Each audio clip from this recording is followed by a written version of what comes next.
Dios te guarde, que te hermano y amigo Edwin Santiago. Día más que puedo estar delante de la presencia del Señor. Hoy vamos a estar estudiando el libro de Efesios, esta epístola que escribe el apóstol Pablo hacia los Efesios, ¿ok? Muy interesante, muy informativa. Podemos copiar un montón de cosas de lo que dice esta epístola hacia los Efesios, porque Pablo está escribiendo a esta iglesia establecida ahí, pero en el día de hoy 2025 nos habla a mí y nos habla a usted también. Así que si usted quiere saber de qué se trata este libro de Efesios, inclusive ir a buscar allí la introducción hacia el libro de Efesios, únase aquí, @Misión Regalo de Dios en YouTube y @Misión Regalo de Dios en Facebook. Ahí está la introducción al libro de Efesios, esta epístola y otras más que están ahí grabadas ya. Únase al grupo, de la campanita y esparce este evangelio, ¿sabe? Porque es muy importante que usted comparta el video, porque está expandiendo el evangelio de Jesucristo, el mandato que él dijo, que lleváramos este evangelio a todas las naciones. Así que, sin más preámbulo, busque su Biblia, prenda su celular y vamos a buscar ahí Efesios, capítulo 1, vamos a estar leyendo de 5 en 5. Efesios capítulo 1, del versículo 1 al versículo 5. Vamos a ver lo que Dios nos dice en esta preciosa día. Dios le bendiga. Dice la palabra del Señor: Pablo, apóstol de Jesucristo, por la voluntad de Dios, a los santos y fieles en Cristo Jesús, que estamos en Éfeso. Gracia y paz a vosotros de Dios, nuestro Padre, y del Señor Jesucristo. Bendito sea el Dios y Padre de nuestro Señor Jesucristo, que nos bendijo con toda bendición espiritual en los lugares celestiales en Cristo, según nos escogió en Él antes de la fundación del mundo, para que fuésemos santos y sin mancha delante de Él. Y el 5, en amor, habiéndonos predestinado para ser adoptados hijos suyos, por medio de Jesucristo, según el puro afecto de su voluntad. Comienza el apóstol Pablo a dar masa de la buena, como digo yo, y claro, aquí en Efesios 1, del 1 al 2, aquí el apóstol Pablo se presenta como apóstol de Jesucristo. Siempre Pablo tenía esta costumbre de presentarse quién era él y quién era él en Cristo Jesús. Y siempre decía que era por la voluntad de Dios. Aquí Pablo establece su autoridad, ¿ok? Su autoridad, reconociendo que su posición es un llamado divino. Y qué bonito cuando entendemos eso en nuestras vidas. Y en el 2, les saluda con una bendición de gracia y paz. Es un saludo común en las cartas paulinas, destacando la relación con Dios y el Padre, que es con la relación con Dios, el Padre, y con Jesucristo. Pablo era bien meticuloso, siempre lo he dicho y lo repito, en darle la gloria al Señor, en decir, ¿sabes qué? Yo estoy aquí por la gracia de Dios, estoy haciendo y soy apóstol por la voluntad divina del Señor, no por lo bueno que yo sé o por lo mucho que yo sepa. Siempre Pablo era bien meticuloso en ese aspecto. Vemos aquí que en el 3 Pablo empieza entonces su oración de alabanza a Dios, reconociendo que todas las bendiciones espirituales que los creyentes reciben provienen ¿de quién? De Dios y están en Cristo. Estas bendiciones son en los lugares celestiales, escuche bien, lo que hace referencia a la posición espiritual que los creyentes ocupan en Cristo. Y qué tremendo este versículo 3, porque explica y pone en claro que las bendiciones son en lugares celestiales, ¿ok? Qué tremendo, eso nos da una posición con Dios. Eso te explica y te enseña de que Dios es espíritu y por lo tanto hay que adorarlo en espíritu y en verdad, ¿ok? Y que nuestras posiciones en el Señor son en lugares celestiales, ¿ok? Tenemos un lugar celestial en ese trono maravilloso, en esa esencia de Dios. Somos parte de esa esencia, así que siéntate contento, siéntate gozoso que hay un Dios tan grande y poderoso, el cual te ama y te hace parte de lo que Él es. Qué lindo. El 4 aquí, este versículo, fíjate, habla de la elección divina, destacando que Dios escogió a los creyentes en Cristo antes de la creación del mundo.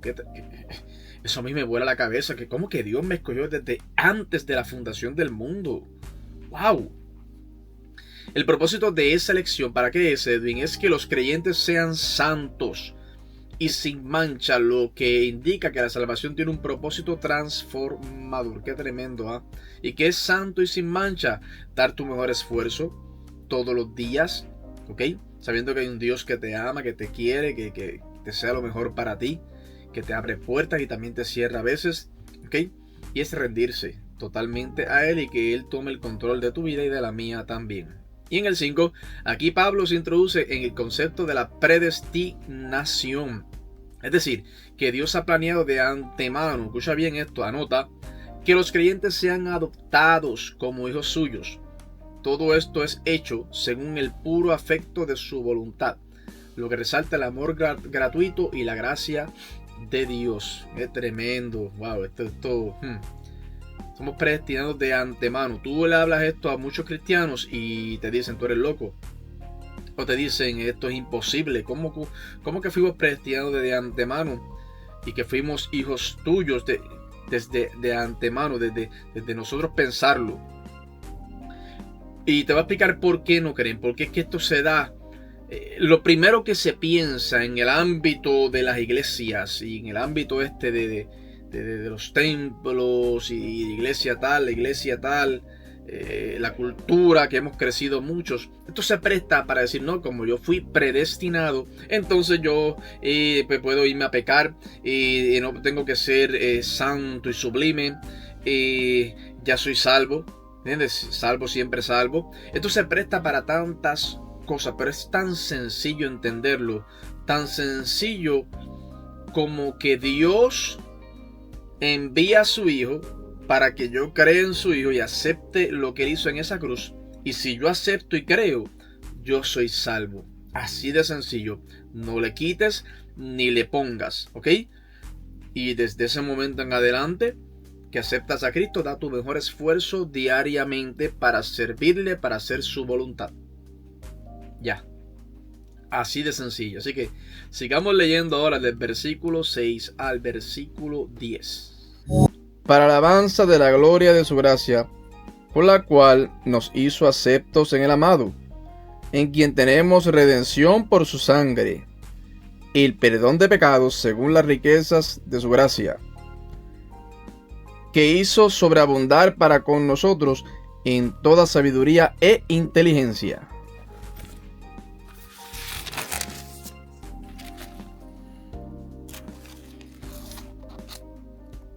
Dándonos a conocer el misterio de su voluntad, según su beneplácito, el cual se había propuesto en sí mismo, de reunir todas las cosas en Cristo en la dispensación del cumplimiento de los tiempos, así las que están en los cielos como las que están en la tierra. Aquí vemos que en el 6, el propósito de la predestinación y adopción es ¿para qué? Para alabar la gloria de la gracia de Dios. Los creyentes son aceptados en el amado. ¿Y quién es el amado? En Cristo Jesús. Somos aceptos en Cristo Jesús. Lo que significa que la acepción ante Dios es posible gracias a lo que Cristo hizo. Eso es bien importante. Yo sí acepto en el amado, Dios me ama, Dios quiere una relación conmigo. ¿Por qué? Porque Cristo pagó un precio en la cruz del Calvario. Nunca es por lo bueno que nosotros seamos, nunca. Dios nos ama, sí, pero lo que Él mira es lo que hizo su Hijo en la cruz del Calvario. Porque Dios, al final del día, es santo, santo, santo, el Altísimo. Que es el puente que nosotros tenemos para poder llegar a ese Dios Altísimo. Cristo, la sangre de Cristo. Así de fácil. En el 7, este versículo resalta el papel de la sangre de Cristo en la redención de los creyentes. La remisión de los pecados es un regalo de gracia y está basado en las riquezas de la gracia de Dios, que no es limitada, sino abundante. Las riquezas de la gracia de Dios nunca son limitadas, son abundantes en Él, ¿ok? La sangre de Cristo nos redime de pecado y nos acerca y nos da entrada a ese reino de los cielos. En el 8, Dios aquí ha dado a los creyentes sabiduría y entendimiento, especialmente para comprender la salvación y los misterios de su voluntad. ¿Sí? Dios da sabiduría y da entendimiento, ¿ok? Eso hay que pedirlo, hay que buscarlo, hay que leer Biblia, hay que estudiar, hay que dar el tiempo, sí, hay que dar el tiempo para que cuando venga una fábula diferente, algún charlatán por ahí a tratar de predicarte otra cosa que no es el verdadero evangelio, tú vas a saber, tú te estás parado y vas a saber cómo contestarle. En el 9, aquí se revela que Dios a través de Cristo ha dado a conocer el misterio de su voluntad, algo que estuvo oculto por mucho tiempo. El propósito divino se realiza de acuerdo con el beneplácito de Dios, lo cual resalta su soberanía. O sea, Dios tiene un plan, lo revela a través de Cristo, ¿ok? Y prácticamente Dios da a saber ese misterio, ¿ok? De su voluntad. Y eso estuvo escondido por mucho tiempo, ¿ok? ¿Por qué Dios lo hizo? Bueno, porque Dios, es soberano. Es el beneplácito de Dios hacerlo porque Él manda y no yo. Y en el 10, el propósito final de Dios es reunir todas las cosas en Cristo, ¿ok? Todas las cosas en Cristo. Este es un tema clave en la teología paulina. Escucha bien. Que expresa la restauración y la reconciliación de todo lo creado a través de Cristo. Qué tremendo. Toda la creación. Wow, esto está tremendo. Toda la creación. Todo lo que Dios creó es reconciliado a través de Cristo. Qué tremendo. Es que Cristo fue el que nos salva, Cristo es el que nos redime, Cristo es el que nos saca de donde estamos y nos presenta a Dios limpios. Cristo sea Dios. Sigamos ahora leyendo el versículo 11 al versículo 15. En él asimismo tuvimos herencia, habiendo sido predestinados conforme al propósito del que a todas las cosas según el designio de su voluntad, a fin de que seamos para alabanza de su gloria, nosotros los que primeramente esperamos en Cristo. En él también vosotros, habiendo oído la palabra de verdad, el evangelio de vuestra salvación, y habiendo creído en él, fuisteis sellados con el Espíritu Santo de la promesa, que es las arras de nuestra herencia hasta la redención de la posesión adquirida para alabanza de su gloria. Y el 15. Por esta causa, también yo, habiendo oído de vuestra fe en el Señor Jesús y de vuestro amor para con todos los santos, y lo dejamos ahí. Aquí en el 11, vemos que los creyentes tienen una herencia espiritual en Cristo. Usted y yo, si usted cree en el Señor, tenemos una herencia espiritual en Cristo. Y esta herencia es parte del plan predestinado de Dios. Todo está bajo el designio de la voluntad divina. Todo. Dios tiene un plan para usted y para mí, ¿ok? Tenemos una herencia que Dios ya ha predestinado para usted y para mí. Todo esto está bajo el designio de la voluntad de Dios. Él tiene todo el control. En el 12, el propósito final de la elección y la herencia es que los creyentes sean para alabanza de la gloria de Dios. Esto también se aplica a los primeros cristianos que fueron los primeros en poner su esperanza en Cristo, ¿ok? ¿Para qué es el propósito de esta elección? Respuesta. Y la herencia, respuesta. Para alabanza de la gloria de Dios. Siempre hay que darle la gloria al Señor. Somos creados, somos separados, somos usados, ¿ok? Tenemos esta herencia espiritual. Dios nos usa, Dios nos ama, pero todo es ¿para qué? Para alabanza de Dios. Punto. Para alabanza de la gloria de Dios. Siempre. Vemos aquí que en el 13, aquí se introduce el sellado con el Espíritu Santo en el 13. Cuando los creyentes creen en el Evangelio, son sellados por el Espíritu Santo, lo que simboliza la seguridad de su salvación y la pertenencia a Dios. Cuando usted cree en el Señor, lo acepta y acepta a Cristo como su único y exclusivo Salvador, somos sellados en Él y le pertenecemos a Él. ¿Me explico? Eso hay que creerlo, eso hay que vivirlo, eso hay que bajarlo, eso hay que sentirte contento todos los días de que le pertenecemos a Dios. Aleluya. El 14, el Espíritu Santo es descrito como las arras o garantía de la herencia futura de los creyentes. Su presencia es una promesa de la salvación futura, lo que se cumplirá cuando Cristo regrese. ¿Cuáles son las arras? ¿Cuál es la garantía? Que el Espíritu Santo está hoy con nosotros. ¿Quién es el Espíritu Santo? La tercera personalidad de Dios, Padre, Hijo y Espíritu Santo. Él está contigo todos los días. Si tú lo llamas, Él está ahí. Él ora contigo. Él pasa las buenas y las malas contigo. Se contrista, se enchisma y vuelve. ¿Sabes? Está contigo. Cuando digo se enchisma, es una palabra para decir se contrista. ¿Ok? Que esa es la versión boricua. Alaba. Pero sí, esa es la garantía. El Espíritu Santo está conmigo y está con usted en el día de hoy. En la sala de tu casa, ahí, en tu trabajo, ahí al ladito tuyo. Llámalo. Vas a ver. En el 15 podemos ver aquí, ¿okay?, que Pablo expresa su gratitud por la fe y el amor a los de los efesios, a pesar de estar en prisión. Qué tremendo está eso. Sigo orando por ellos, perdón, lo que resalta el amor y el cuidado pastoral de Pablo por la iglesia. Pablo, todo esto que predicaba, todas estas cartas que él escribía, en esta de Éfeso, Pablo estaba encarcelado, ¿ok? Ejemplo, uno lee estas epístolas y dice, no, ese Pablo está pasando bien, está cómodo, está, olvídate, en su 100% de su ministerio, olvídate, tiene un staff tremendo, ¿no? Estaba en una cárcel. Y las condiciones de esa cárcel es otro tema que vamos a sacar para explicar cómo eran esas cárceles de sucias, de asquerosas, de oscuras que eran, porque se sufría ahí dentro. Y Pablo escribía como si nada estuviera pasando. Wow, tremendo.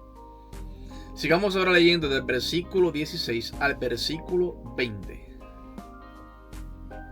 El 15. Por esta causa también yo, habiendo oído de vuestra fe en el Señor Jesús y de vuestro amor para con todos los santos, no ceso de dar gracias por vosotros, haciendo memoria de vosotros en mis oraciones, para que el Dios de nuestro Señor Jesucristo, el Padre de gloria, os dé espíritu de sabiduría y de revelación en el conocimiento de Él, alumbrando los ojos de vuestro entendimiento, para que sepáis cuál es la esperanza a que Él os ha llamado, y cuáles las riquezas de la gloria de su herencia en los santos.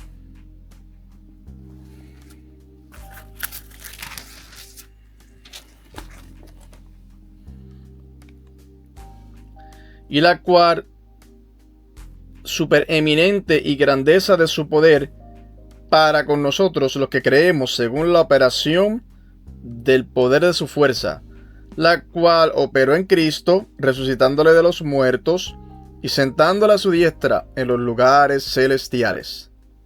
Aquí en el 15 y el 16, Pablo lo que hace es que expresa su gratitud por la fe y el amor de los efesios, a pesar de estar en prisión, ¿ok? Sigue orando por ellos. Lo que resalta el amor y el cuidado pastoral de Pablo por la iglesia. Este mensaje es también para los pastores. Amen a sus discípulos, amen la iglesia de Cristo, corran la milla extra, ayuden primero a los de la iglesia. ¿Alguna necesidad? Ayuden a los de la iglesia primero y después bregamos con las otras personas. En el 18, ok, la oración de Pablo es para que los efesios comprendan la mejor esperanza de su llamado y la riqueza de la herencia espiritual que tienen en Cristo. Aquí Pablo les enseña que entiendan, ok, su llamado y que la esperanza de su llamado, la riqueza de la herencia espiritual, que la tengan en Cristo Jesús. Y en el 19 y en el 20, que lo acabamos de leer, lo que pasa aquí, Pablo habla del poder que opera en los creyentes, comparándolo con el poder que resucitó a Cristo de los muertos. Esto demuestra la magnitud del poder de Dios disponible para los creyentes. Ese mismo poder que levantó a Cristo de los muertos es el mismo que usted y yo tenemos en el nombre de Jesús para hacer su voluntad.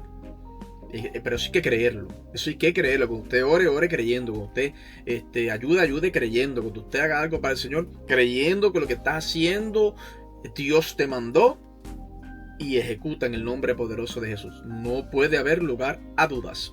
¿Me explico? Leamos ahora desde el versículo 21. Versículo 21. Y ahí terminamos, ¿sí? Mira, ya estamos ahí. Del versículo 20 hasta el 23. Y ahí estamos terminando. El 21. Sobre todo principado y autoridad y poder y señorío, y sobre todo nombre que se nombra, no solo este siglo, sino también en el venidero. Y sometió todas las cosas bajo sus pies, y lo dio por cabeza sobre todas las cosas a la iglesia, la cual es su cuerpo, la plenitud de aquel que todo lo llena en todo. Vemos aquí del versículo 21 al 23 que cuando dice que sometió todas las cosas bajo sus pies, Cristo es exaltado, escucha bien, exaltado por encima de todas las autoridades y poderes. Y no tan solo eso, es la cabeza de la iglesia, que es su cuerpo. Escuche bien, la iglesia es descrita como la plenitud de Cristo, lo que significa que como su cuerpo debe reflejar su poder y autoridad en la tierra. Y bien importante esto, el dueño de las iglesias no es el pastor, es el que Dios pone, y los hermanos, qué bueno, pero el dueño de las iglesias es Cristo. Yo hago lo que hago por Cristo, yo soy pastor por Cristo, Él es el dueño, yo simplemente soy su siervo. Se ha cambiado ese lugar, se pone a los hombres primero, los pastores, los líderes, y después ponemos a Cristo más abajo. No. He escuchado mucha gente que dice, no, mi iglesia esto, mi iglesia aquello. Mira, no es su iglesia, es la iglesia de Cristo. Está bien, Dios te puso ahí por su misericordia, pero es la iglesia de Cristo. Él es el dueño. Nosotros somos instrumentos en las manos del Señor. La iglesia, acuérdense de esto bien, es descrita como la plenitud de Cristo. ¿Qué significa esto? Que como su cuerpo debemos reflejar su poder y su autoridad aquí en la tierra. Su poder y su autoridad, no mi poder y mi autoridad. Su poder y autoridad. Y siempre eso va a ser con amor, con misericordia. ¿Ok? Qué tremendo. Este capítulo establece la base doctrinal sobre la elección divina, la gracia y el poder de Cristo en la vida del creyente, y subraya el plan eterno de Dios para la salvación y la unidad en Cristo. Está tremendo esto, de verdad. Tremendo, de verdad que si yo me he gozado este capítulo número 1 del libro de Efesios, yo sé que usted también comparte este video, sabe, porque estamos predicando la palabra del Señor, enseñándola tal y como es. Si quieres unirte al grupo y compartir todo esto, únese aquí, @Misión Regalo de Dios en YouTube y @Misión Regalo de Dios en Facebook. Yo soy tu hermano y amigo Edwin Santiago. Nos vemos hasta el próximo video en el capítulo número 2 de el libro, la epístola hacia los Efesios. Que el Señor te bendiga.